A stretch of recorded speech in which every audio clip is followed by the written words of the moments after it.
எங்களுடைய சிஸ்டத்தை சரியா சிஸ்டத்தை கிரியேட் பண்ணா எங்களுக்கு கிடைக்கிற மாதிரி டைம் ஜஸ்ட் மேனேஜ்மெண்ட் மட்டும் பண்ணா போதும். எங்களுக்கு கிடைக்கிற டைமோட மாதிரி எங்களுக்கு கிடைக்கிற அது மட்டும் இல்ல, நீங்க எந்த அதாவது இப்ப நீங்க உலகத்துல எடுத்து பாத்தீங்கன்னா ஹையஸ்டா மிகப்பெரிய ஒரு கோடீஸ்வரா இருக்குது அது பிசினஸ் பீப்புளா மட்டும் தான் சார் இருப்பா. Thank you sir. Thank you thank you. சரி ஓகே.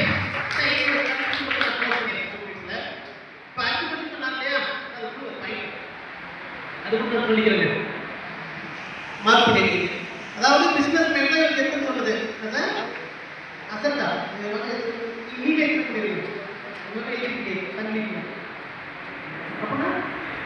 பல தலைமுறைகளுடைய பிசினஸ் அப்படி கொண்டு போகும். எல்லாத்தையுமே நான் ஆப்ரேட் பண்ணிட்டு இருக்கேன். பிசினஸ் பண்ணி முடிஞ்சு வளர்ந்து கொடுக்குறேன். அதெல்லாம் பேசுறேன்.